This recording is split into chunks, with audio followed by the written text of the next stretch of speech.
नमस्कार मित्रांनो, मी करण लोणकर. मित्रांनो, लाडक्या बहिणींची अपडेट घेऊन आलेलो आहे. लाडक्या बहिणींसाठी खुशखबर आहे, ती खुशखबर घेऊन आलेलो आहे. सांगतो मित्रांनो, लाडक्या बहिणींची काही दिवसापूर्वी मी एक व्हिडिओ बनवली होती, एक 2-3 दिवसापूर्वी. त्या व्हिडिओमध्ये सांगितलं होतं लाडक्या बहिणींना किती दिवसांचा हप्ता जमा होणार आहे.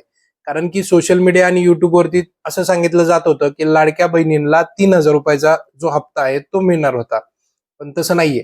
लाडक्या बहिणींना 3,000 रुपयाचा हप्त्याच्या ऐवजी लाडक्या बहिणींना 1,500 रुपयाचा जो जुलै महिन्याचा हप्ता आहे तो जमा होणार आहे. आता ह्याच्याबद्दलचा जो जी आर आहे तो जी आर पण मी तुम्हाला स्क्रीनवरती दाखवत आहे. तो जी आर पण तुम्हाला त्याच्यामध्ये पाहायला मिळेल की लाडक्या बहिणींचा जो जुलैचा हप्ता होता तोच फक्त जमा होणार आहे. मग आता हा बऱ्याच लाडक्या बहिणींचा प्रश्न असतो की मग आमचे पैसे जमा झालेले नाहीयेत, जुलै महिन्याचा जो काही आधीचा हप्ता होता तो हप्ता अजून आमच्या खात्यावरती आलेला नाहीये. तर असं नाहीये.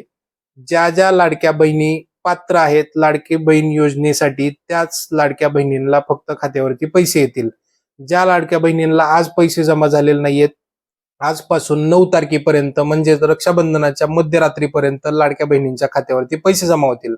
याच्याबद्दलचा जो प्रूफ आहे, ज्या ज्या लाडक्या बहिणींच्या खात्यामध्ये आज पैसे जमा झालेले आहेत त्यांचा स्क्रीनवरती मी तुम्हाला स्क्रीनशॉट दाखवलेला आहे. ती रक्कम जी आहे ती 1,500 रुपये आहे आणि उरलेल्या लोकांची जे 9 तारखेपर्यंत पैसे जमा होणार आहेत त्याच्याबद्दलचा जो ट्विट आहे आदित्यताई तटकरे यांचं ते पण तुम्हाला स्क्रीनवरती दिसत असेल. त्याच्यामध्ये त्यांनी सांगितलेलं आहे की रक्षाबंधनाच्या मध्यरात्रीपर्यंत सर्व ज्या पात्र लाडक्या बहिणी आहेत त्यांच्या खात्यावरती पैसे जमा होतील. तर मित्रांनो, अशाच महत्वपूर्ण अपडेटसाठी आमच्या व्हॉट्सअप आणि टेलिग्रामच्या चॅनलला जॉईन करून ठेवा.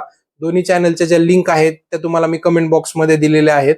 त्या दोन्ही जॉईन करून ठेवा, दोन्ही फ्री आहेत. चॅनलवर पहिल्यांदा आला असाल तर चॅनल सबस्क्राईब करून ठेवा, बेल आयकॉनचं बटन प्रेस करा. जय हिंद, जय महाराष्ट्र. धन्यवाद.